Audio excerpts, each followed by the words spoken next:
comenzar con la reflexión de hoy, quería dejar claro algunos puntos que me vienen rondando por la cabeza. Y es que dando yo estos contenidos, también estoy aprendiendo. Lo segundo es que no te estoy dando nada nuevo. Nos vamos a ver en el desarrollo de este vídeo, tan solo te estoy dando una información que tienes dentro de ti. Y esto es muy importante tenerlo en cuenta y así exorcizarlo, porque te puedes hacer un criterio de mí distorsionado. Puedes creer que yo estoy aquí haciendo de maestro. Y ese no es el caso, ni tampoco es mi propósito. Posiblemente dentro de un tiempo ya dejaré de hacer vídeos, o quizás no. Yo realmente no sé qué pueda pasar dentro de un instante. Pues, ¿cómo voy a saber lo que pueda pasar dentro de unos meses o unas semanas? En fin, que aprovechemos estos momentos de luz, de expansión de la conciencia, porque son tiempos muy propicios para este despertar. Pero ¿despertar de quién? ¿Despertar de qué? Despertar de ti mismo, despertar en ti mismo, despertar a tu conciencia, aquello eterno que eres.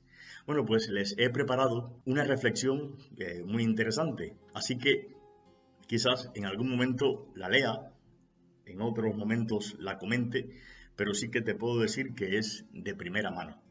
He estado en estos días elaborándola y hoy se las pongo a vuestra consideración. Ahí les va. ¿Y si la realidad que nos rodea no existiera, tal y como lo vemos? ¿Y si fuera un producto de nuestra mente y de los procesos sensoriales? Contemplar, por ejemplo, un atardecer en otoño y deleitarnos con los rojizos y anaranjados que tiñen el cielo, el olor a café y a tostadas de la mañana, el sonido de las gotas de lluvia a repiquetear en la ventana, el tacto de las sábanas limpias recién cambiadas.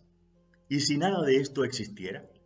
¿Y si las hojas de los árboles no fueran verdes, ni el azúcar dulce, ni de las rosas emanara fragancia alguna? ¿Y si viviéramos en un mundo silencioso, incoloro, insaboro e inodoro, y todo aquello que creemos ver, oler, saborear, oír afuera, es todo una invención de nuestro cerebro? Nuestros antecesores y maestros guías espirituales ya nos venían persuadiendo de esto. Pablo, el apóstol de Jesús, decía al respecto: porque la apariencia de este mundo es pasajera, porque ahora vemos como un espejo, veladamente, pero entonces veremos cara a cara. Ahora conozco en parte, pero entonces conoceré plenamente como he sido conocido. Pablo de Tarso, el apóstol de los gentiles, sabía de la ilusión maya, aunque no lo menciona explícitamente en sus enseñanzas y epístolas. Sí lo menciona de manera implícita cuando dijo: la apariencia de este mundo es pasajera, o ahora vemos por un espejo, esto es, de manera opaca. Debemos saber que los espejos en la época del apóstol eran de metal pulido y con el tiempo se opacaban, perdían su brillo original. Por ello, también la filosofía se planteó la teoría de la apariencia y la realidad, en la que la apariencia sería la forma en la que se manifiesta la realidad a los sujetos que la perciban, mientras que la realidad es todo lo que engloba a un ser, más allá de cómo lo perciben los demás. Lo más interesante de todo esto es que hoy día, y en nuestro universo contemporáneo racional, los científicos también están confluyendo con este pensamiento original, por lo que hoy recobra nuevamente sentido las tradiciones más antiguas, donde nos hablan de un maya ilusorio, de una ilusión creada a partir de nuestros sentidos físicos. Quiero decir que hoy, y de manera muy urgente, necesitamos comprender y entender nuestros mecanismos internos y cómo funcionan, ya que la mayoría de los seres humanos ignoran de que existe una tecnología interna dentro de nuestro cerebro, la cual es la que crea todo nuestro mundo sensorial, que creemos que es la realidad, pero no es más que una ilusión. En los Salmos del Antiguo Testamento dice que el hombre es semejante a un soplo, sus días son como una sombra que pasa. Y todo esto, ¿qué nos está queriendo decir? Todos estos términos e imágenes de velos, de sombras y apariencia. Entonces, ¿qué es el hombre? Esa es la pregunta que nos debemos hacer. ¿Cómo funcionan estos mecanismos internos? Es por tanto muy tentador no ver la posibilidad de solo ser el reflejo de algo más.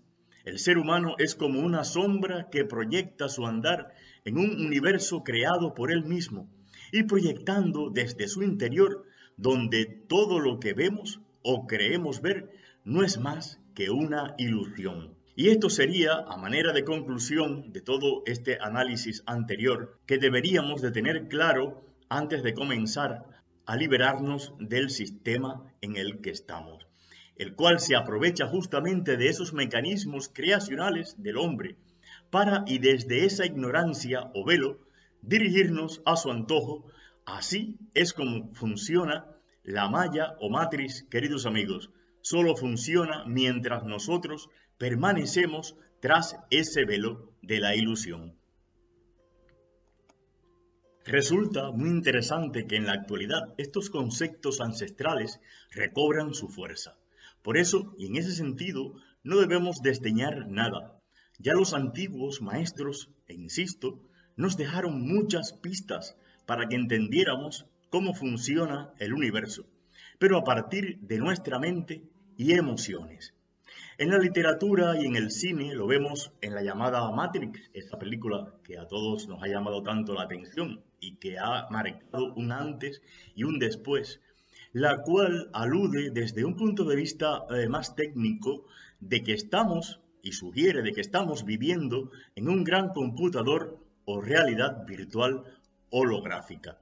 Pero ojo con esto, que parte de nosotros mismos. Y ese es el punto que hoy les propongo. Bien, dicho esto, como decía antes, esta idea de la ilusión está presente de alguna manera en todas las tradiciones espirituales. En el cristianismo, en el budismo, lo vemos en innumerables ocasiones cuando se habla del término maya, se habla del término mundo. Por ejemplo, Jesús de Nazaret ha dicho, vosotros no sois del mundo. Y en otra ocasión dejó claro que mi reino no es de este mundo. Quiere decir que hacía siempre una distinción y se desvinculaba de este mundo ilusorio. Y lo dejaba claro de que este mundo no tiene nada que ver con mi reino o con las llamadas moradas eternas, esa que menciona, que no son más que las diferentes dimensiones de conciencia. En la casa del Padre, decía Jesús, existen muchas moradas y queda claro que son estas etapas diferentes o esferas de conciencia completamente opuestas unas de sí. En otros pasajes bíblicos se advierte sobre un velo. Cuando muere Jesús, por ejemplo, el velo del templo, aquellos que conocen de las Escrituras dicen que se rasgó en dos partes. Y esto es una imagen de que comenzaba una nueva etapa del hombre. Este velo del templo, para aquellos conocedores del judaísmo, saben que era aquello que separaba al pueblo de lo divino y solo un sacerdote, una vez al año, podía acceder a ese lugar sagrado. Bien, el velo de Jesús en la cultura egipcia también significa una apertura hacia la revelación de la luz y el coger del velo de Isis para aquellos egipcios primitivos era convertirse en inmortal. Luego vemos cómo en los Hechos de los Apóstoles, por ejemplo, por citar algún otro pasaje, aparece una imagen muy extraña sobre la caída de las escamas de los ojos. Es otra imagen del velo, aquello que permanecía vedado tras la apariencia, o sea, un lugar más allá, donde las cosas son tal cual son, sin la precariedad de la apariencia. Pero no solo alude a la visión esta sensorial, sino que también alude al oído y demás sentidos corporales. Por eso se llaman neuronas espejo, porque cuando contemplamos a otro hacer algo, es como si estuviésemos en realidad contemplando nuestra propia acción refleja. Así pues, somos espejos de los otros. Este es el denominado mecanismo especular, fundamental en el aprendizaje, porque tras cada acción que estoy viendo que hace el otro, yo también me estoy conectando a ese acto, a ese pensamiento o a ese sentimiento. Así que mediante esa conexión de neuronas espejo, podemos acceder al estado mental también que les condujo a actuar. Un estado mental subyacente tras esa acción. Riendo o estando triste, se puede influir en la mente. Las emociones son contagiosas, dice la ciencia. Si muchos alumnos están felices en una clase, el último que se incorpora acaba sintiéndose potencialmente más feliz. Esto es porque esta transmisión de emociones existe realmente. Otra manera es actuar como si ya estuvieras feliz y así tu mente modelaría a tu cerebro para que seas más feliz, influyendo también sobre los otros.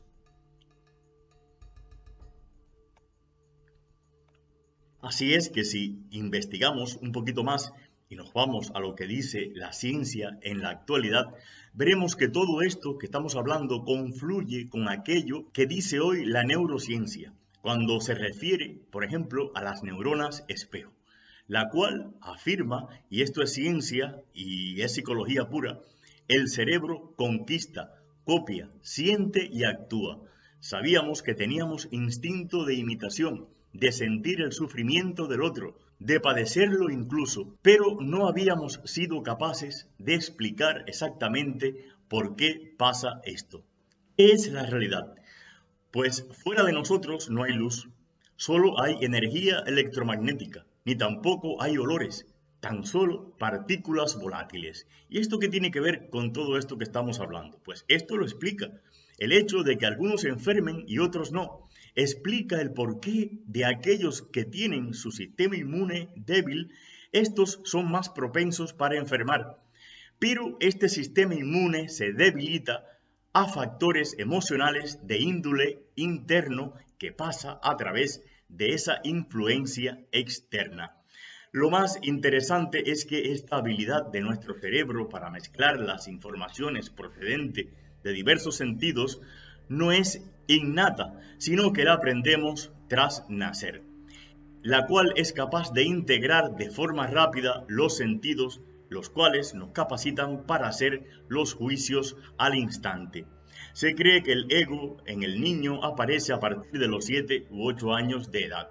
Entonces comenzamos a comprender sobre la importancia de una educación que esté en manos de seres también conscientes, pues el sentir y el percibir en esos primeros años de vida es el elemento fundamental para programar y reprogramar al cerebro humano, ya que en dependencia del programa que se le implante, este software quedará impreso para toda la vida. Por eso la alerta es que hoy día el sistema educativo está aún en manos de fuentes muy oscuras e ignorante también. Por eso vemos educadores que no educan, sino que tan solo transmiten programas y más programas de sistemas de creencias erróneos sobre la realidad que nos rodea. Así es que nos preparan para que cortemos con la fuente interna de poder, nos instruyen para creer en la división de manera espontánea. Así es como surge la superioridad de razas, de religiones, nos preparan para ser territoriales, para que enfermemos y para que vivamos con muchas fobias.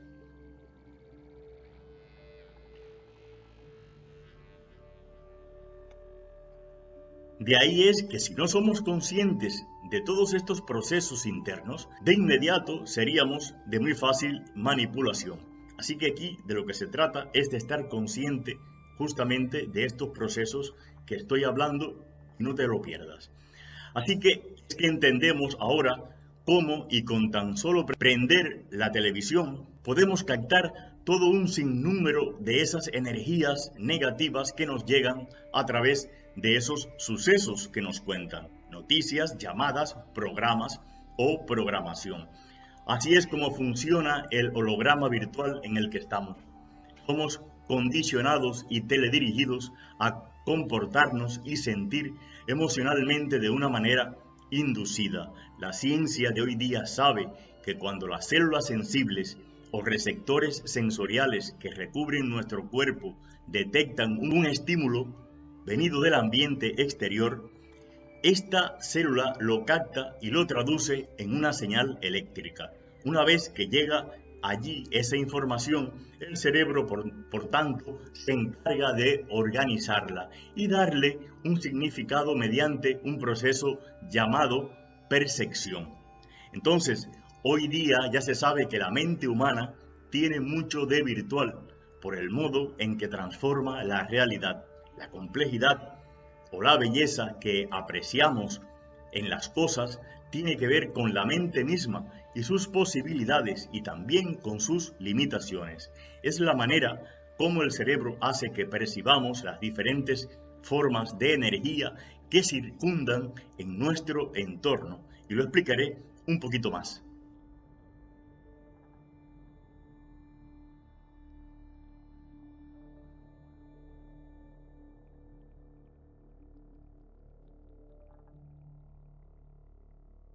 Entonces, ¿qué quiero decir con todo este rollo que parece tan complejo y tan científico y tan abstracto? Quiero decir con todo esto que dentro de nosotros existe un programa de luz y belleza.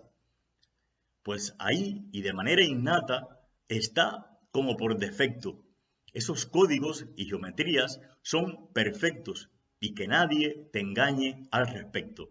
Como ya algunos saben, están no solo impresos en nuestro ADN, sino que viajan por los demás cuerpos sutiles que no vemos y cuando se activan estos códigos de luz es cuando se produce en todo nuestro ser y entorno la llamada explosión cuántica de belleza perfecta. ¿Y esto qué es? Pues si nos fijamos en los patrones estéticos, por ejemplo, de los virus y demás células que enferman, por ejemplo, las cancerígenas, nos daremos cuenta de inmediato que son caóticas y estridentes. O sea, estos diseños nos producen repulsión de manera inmediata y es debido a que nuestras neuronas espejos establecen una comparación y de inmediato se produce un rechazo. Existe, por tanto, una belleza interior innata, unos patrones que nos aportan salud, armonía y que nos hacen enamorar y ser seres semejante a los ángeles, esos que hablaban las antiguas leyendas ancestrales. Entonces, esta idea nos da la medida, queridos amigos, que existe un orden interior y un diseño interno que nos produce salud, alegría y armonía.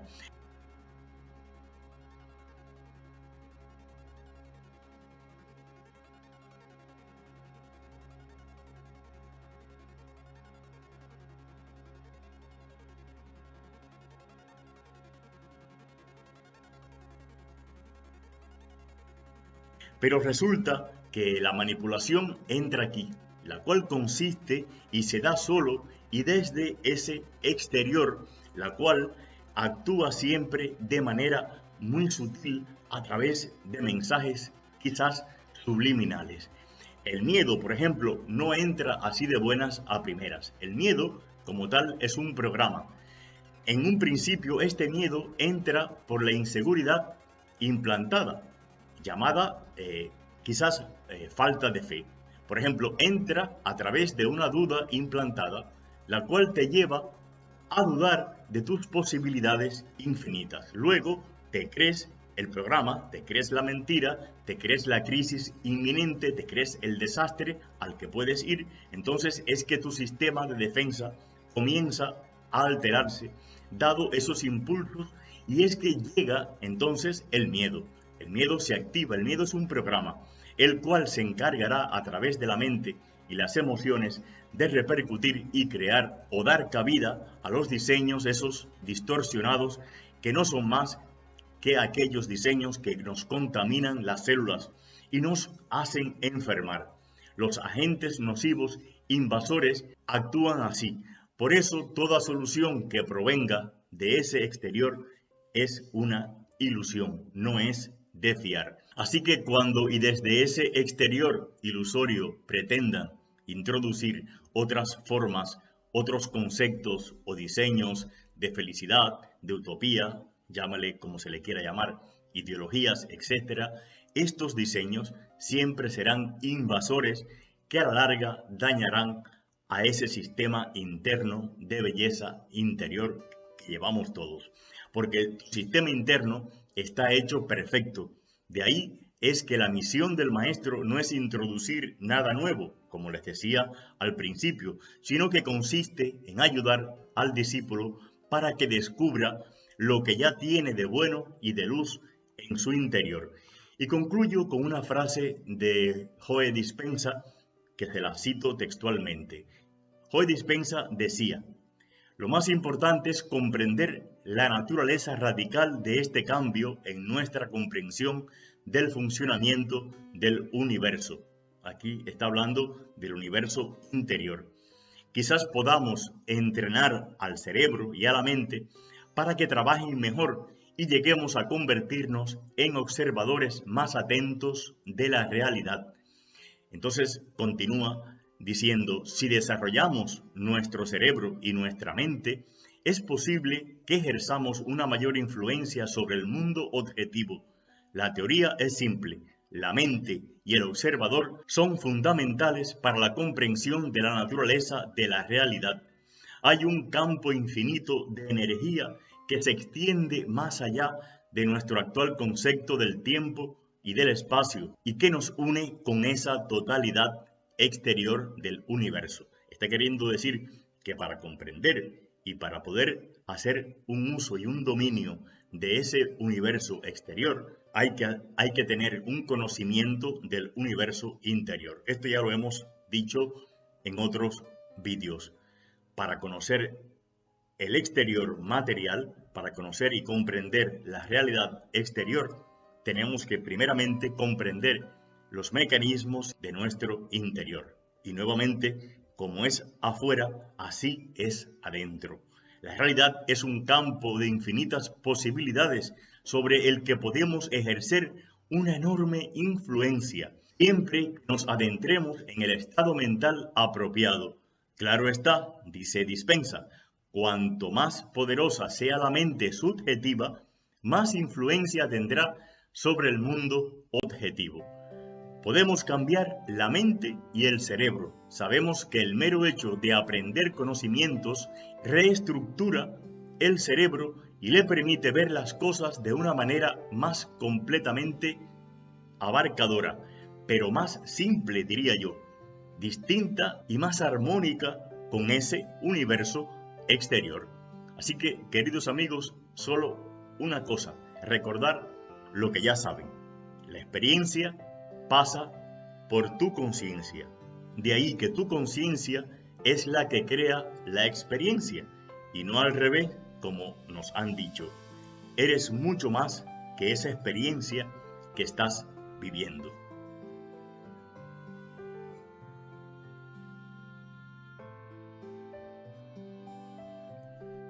Bien, no les mareo más. Espero que puedan llegar a la síntesis del contenido, que es lo más importante, y no perdernos en todas estas elucubraciones que no son más que análisis para que nos ayude a entender y para poder llegar a la raíz de aquello interno que mora y que vive dentro de nosotros. El que busca, dice el Maestro Jesús, que no descansará hasta que dé con aquello que buscaba.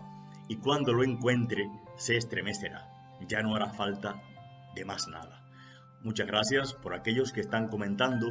Son muchos los comentarios. A veces los respondo, a veces no. Perdonen a aquellas personas que no les respondo de inmediato.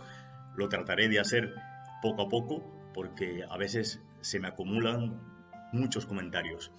Agradecer a aquellos que están participando activamente en mi canal. Muchas gracias por los seguidores, muchas gracias por estar atentos. A todos desearle un feliz viaje de retorno a casa. Paz y bien.